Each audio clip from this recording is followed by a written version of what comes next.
Got a Chrysler 300 here.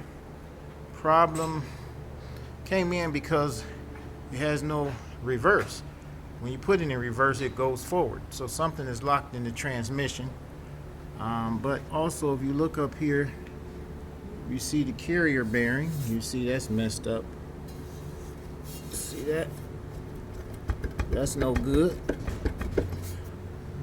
And we move over to the transmission. We took the pan down, and you can see that pink in there.